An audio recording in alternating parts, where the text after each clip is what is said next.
Hello from the Mountain Weather Information Service. This is your forecaster Jeff Monk looking at the planning outlook on the mountains for a week or so ahead.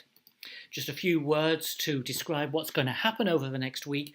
A major change. We're going to go from low pressure dominating particularly England and Wales to high pressure dominating the whole country. That will mean a sudden transition to high freezing levels. Banks of cloud will come and go, and the afternoons will be warm, and particularly in the valleys and on some higher areas where the wind drops away, the nights will be cold. So spring, almost what we might call alpine conditions at this time of year, where there is snow cover on the higher areas. Despite the sunshine by day and the highish temperatures, the snow melt will take place relatively slowly because during the night, with radiation from the snowpack, conditions will freeze again. So that's where we're going.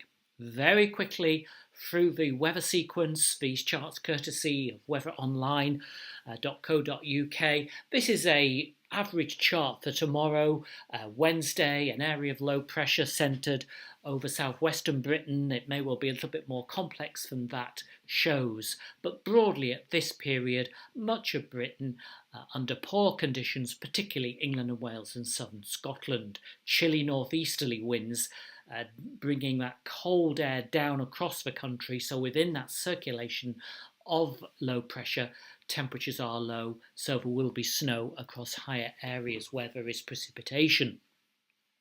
Complete transition.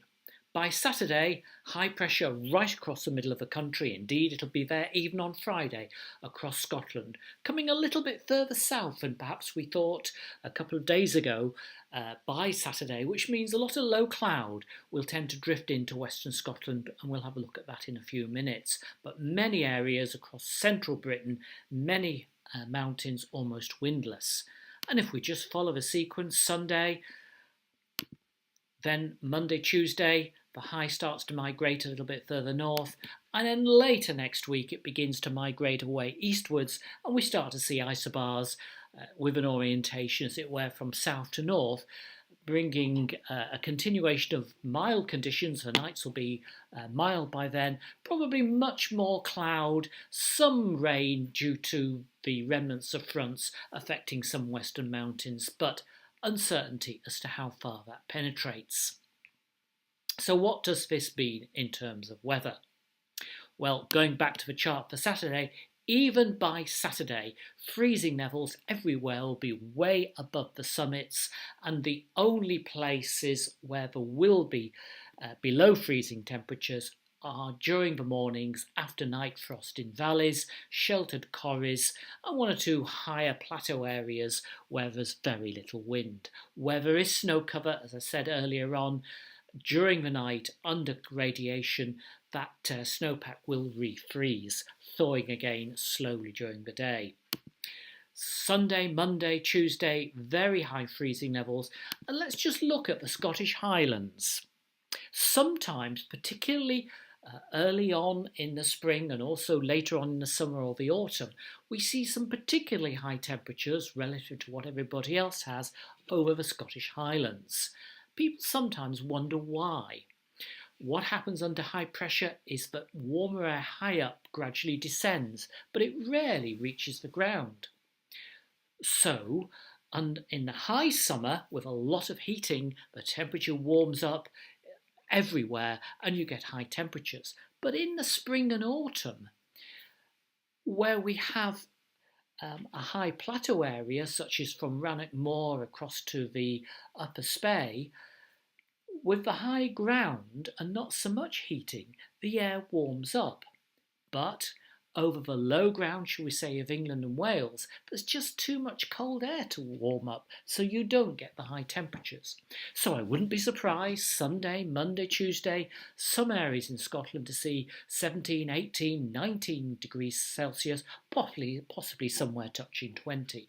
Whereas further south, we'll be looking at 16s, 17s at the highest, but a big drop in temperature overnight.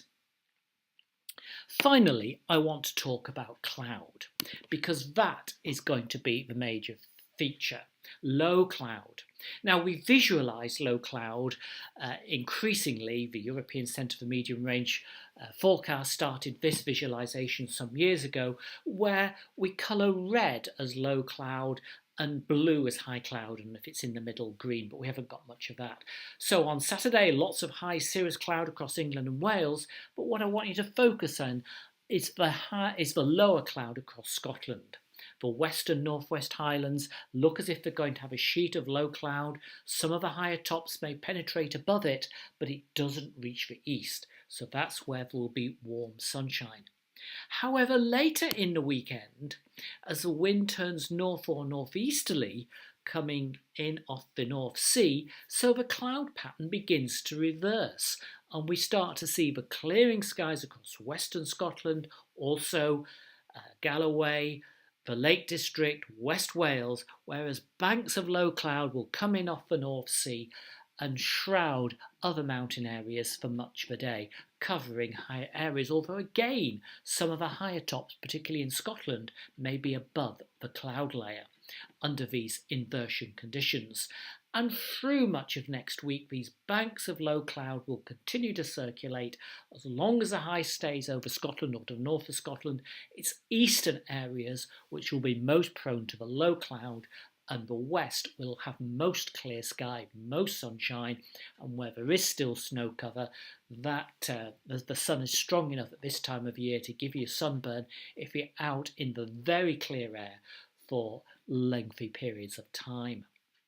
So almost persistently dry weather over the next week or 10 days, a lot of sunshine, perhaps migrating from east to west as we go through the weekend, although some areas will be disappointingly cloudy, warm afternoons, chilly nights, particularly if you're camping in valleys. So do enjoy the mountains.